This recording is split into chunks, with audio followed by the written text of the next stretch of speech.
PlayStation has now come up with their version of Xbox Game Pass, their equivalent to Xbox Game Pass, as some people would say, including me. Now I have tried this service on my PlayStation 5 and I will explain it all for you. PlayStation Plus has been a subscription service for a lot of years. I believe they started that in 2010. Now, what that has given me over the years is cloud saves. All of my save files are stored up in the cloud, which I really much appreciate. I would hate to lose any save file. Now, that is my personal prime reason for having PlayStation Plus, and I have had it for all the years. Another thing you have always gotten with normal PlayStation Plus are 2 and sometimes 3 free games to put into your library, which you can access as long as you have a active PS Plus subscription. But I have mainly done it for the save files and maybe the 2 extra games, whatever.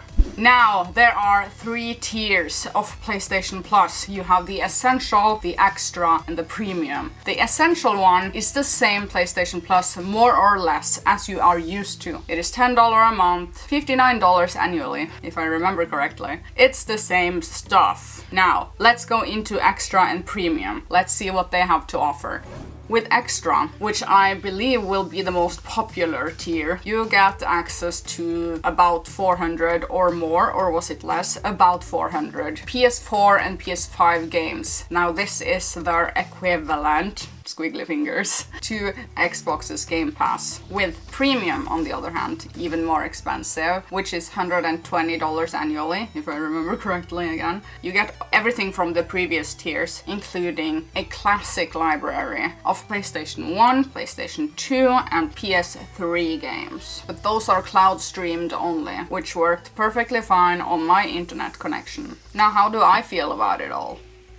First of all, we just have to realize that we are entering a time where subscriptions are all the things that companies want from us consumers. They want our subscription in like Spotify, Netflix, even YouTube Premium, Xbox, Nintendo, PlayStation, all these subscriptions. It is a great business model for the companies. I understand all of that. They want a steady, recurring revenue from us consumers. It's just the way of the world right now. And it's gonna be more prominent in the future, definitely. I have a feeling about that. Cloud gaming and streaming games off clouds is also starting to be a big thing, and I think that will only become more and more a big thing. Maybe later down the line we won't even have a console, we will only purchase a controller.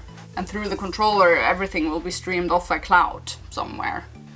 That is maybe the future. Now, the downside to subscriptions is that you lose access to games when you cancel it, so it could be a trap. I mean, imagine if you are deep within a game and you don't really own the game, you only have access to it through the subscription. You lose access to the game if you cancel your subscription. They are sneaky that way. They are hooking you in and they want you to stay with them, is my feeling. Now, do I think there's value in Premium? That depends on the games list. I saw a few games that I have never played before, but I knew that I wanted to try out, but nothing too fancy for me on the Premium side of things. Now, I can gladly say that a lot of the Atelier games are on PlayStation Premium. Atelier Arlen series and Dusk Trilogy. I fired up Atelier Aisha, looking really nice, running smoothly, looking like it should look.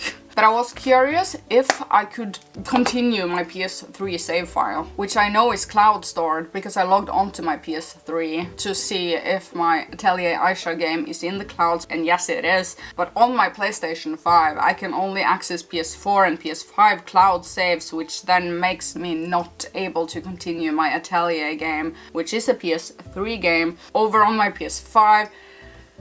That was a bummer.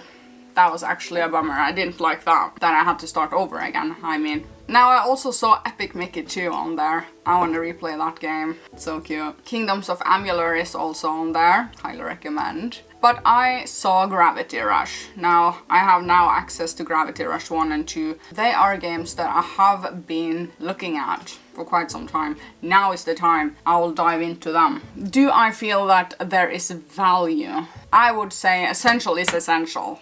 If you care about your progress in games, I guess for the cloud saves, it's like my insurance of my save files, which I know we all put hundreds of hours into. You know how devastating it is to lose a save file. Whichever way that happens, I don't know. But if your console breaks, for some reason in the universe, you lose your save file, that is just too devastating. I cannot have that. Now, I feel like Extra is the way to go. I recommend PlayStation Extra.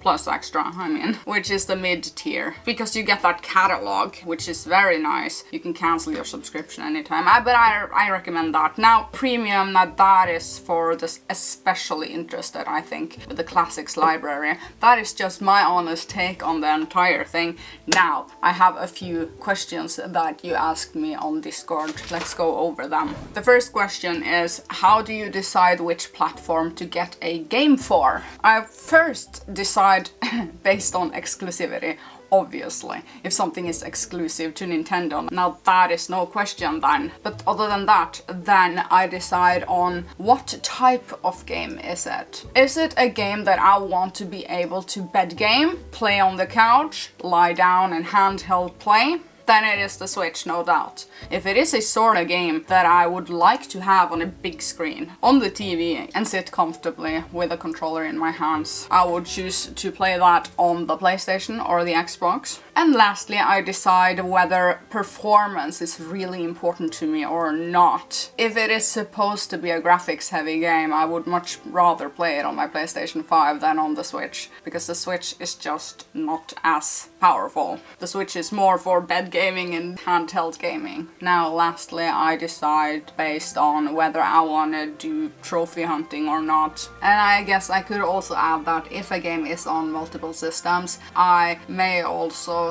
pick the system that currently has a sale on that game. Now, another question that I got is, are most PS4 to PS5 patches a major improvement? And I would say for the most part, yes. And I have upgraded Assassin's Creed Valhalla. I definitely noticed better loading times, and it looks really good. I think it looks good. Tiny Hats said it didn't look good, but I think it looks good. Now Skyrim, we know that story, and looks really just way much better. Way much better. Looking really good. Loading screens are perfectly short now. Now I upgraded Atelier Ryza also to its PS5 version. Now that game looks good on the PS4 to begin with. Either way, it's perfect. The improvements of PS4 to PS5 patches are, for the most part, shorter loading times, better textures, and 4K support. Sometimes HDR support also makes the game just pop more. Now another question is, how noisy is the console? I would say it's very noisy when it is reading a disc. You can hear it through the floor, but other than that, not very noisy. What are your most anticipated PS5 games? I am saying 2 Point Campus. I have decided now that I am going to play that on my PlayStation 5. Very much looking forward to it, because I've been so obsessed with the previous game. This is gonna be so good, hopefully. Now, Stray is also a game that's coming out. It is a cat game, a cat RPG game, and it has really nice graphics. I'm sure you have seen this trailer. Everyone talked about it a week or two ago, I feel like. Stray, because cats are everything. Now I have written down Soul Hackers 2, which is an Atlas game in the Megami Tensei series universe. It has that graphical style that I like, the colorfulness. It looks to be a turn-based RPG, and it's looking really good. I will play that on my PlayStation 5. Another game is Hogwarts Legacy. I have never really been a Harry Potter fan, but this game might just as well make me into one. I remember me and Neighbor Gaming, we watched all of the Harry Potter movies in a matter of a few days. There are good books, good movies, and you have probably heard about that also. Hogwarts Legacy, keep an eye out for that one. Now, of course, we have Starfield, which everyone is also waiting for, probably, maybe, and the next Elder Scrolls, which will be out in 2030.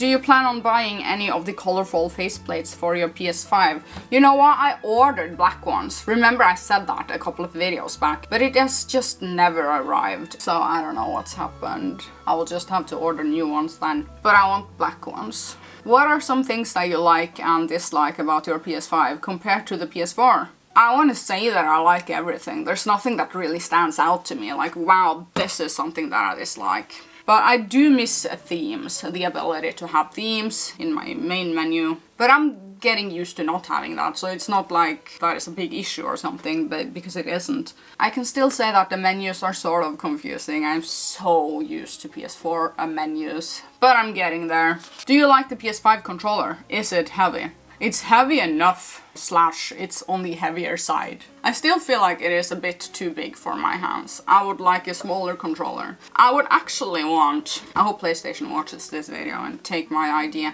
Now make this controller just smaller. The same controller, just in a mini version. PS5 controller mini. That's gonna be so much more appealing to small children hands also. And my hands. And I am a children.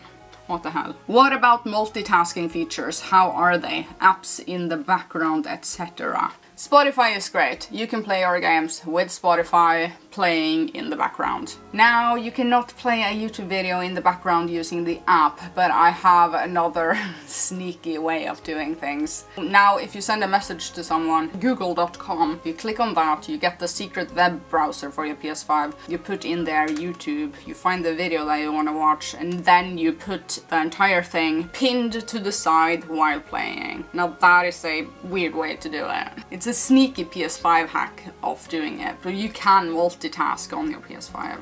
And lastly, which games am I playing right now?